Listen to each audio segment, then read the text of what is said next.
Well, we come to the Nerve Centre here up at the grandstand where all the production for the TT races is seen now around the world. Neil, yet again in charge of this epic operation, and it seems to get bigger every year. It's certainly getting wetter at the moment. I don't know about bigger. It's about 60 people. The racing coverage is pretty intense. It's the toughest fast turnaround operation we've ever been involved in. I think were we able to get the money together, doing it live would be easier. This fast turnaround same day race is a very tough gig, but it's a great exciting sport and everyone here is enjoying it, if not the weather. Well, we're doing this on a non-race day and it's bucketing down, but I mean, you've had times before when there's just nothing to broadcast almost, is it? You just go back into the library and get bits out? There is an element of that, certainly. The good news is we got racing in tail end of yesterday, so we have a super sport race and we have a sidecar race that we can put out tonight. If the senior doesn't run tomorrow or runs too late for us to turn around, then we'll have compilations of the week's action so far, and we're very hopeful that the senior will run on Saturday at the very latest. What new gizmos have you brought into the whole aspect of the race coverage this year? This year's a couple of new things. We have a much more interesting high motion camera. Everyone's loved the shots of the super slow-mo, and the high motion has been 600 frames a second. It's now 1,000 frames a second. So I think the detail that you can see on the bikes and the riders is much more interesting. And we've been pioneering some telemetry.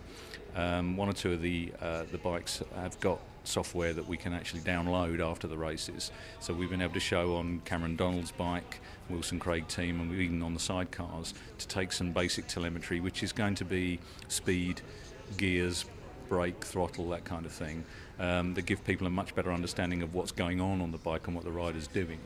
I'm hopeful that as the years go by, we'll be able to actually get that from every bike, from every team, but at the moment they're all using different systems. Well, the footage is now seen in a lot of countries, and I think you've added more to it this year, haven't you? Yes, it's gone up again. We'll know a little bit more after the event, but I'm hopeful that certainly double the audience of last year globally, and possibly treble the audience of last year. I think word is getting around. The TV is working very well. Our distributors are getting a lot more success. It's going wider and wider. We're now across the Middle East, South America, Africa and Asia.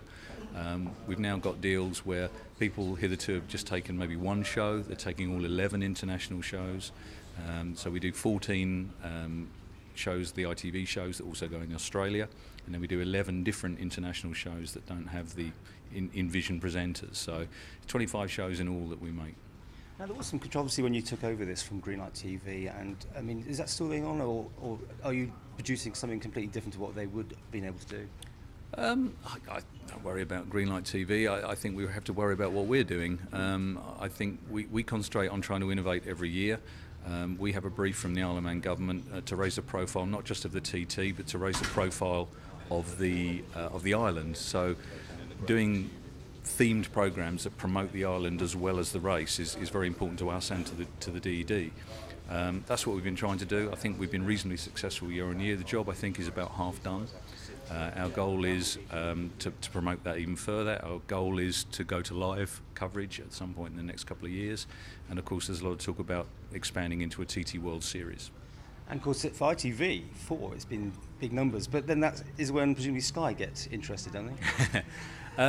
Yeah, I think Sky get interested when it's live and exclusive. They're live and exclusive merchants. If they can get their hands on the whole thing and they can do it live, I think they certainly would be keen. At the moment, the issue with live is not so much the technical one, it's a cost one. ITV4 absolutely delighted with it. They have 14 nights at 9 o'clock. It does great numbers. Again, it's up this year, anything between 25 and 75% up year on year. So they are absolutely delighted.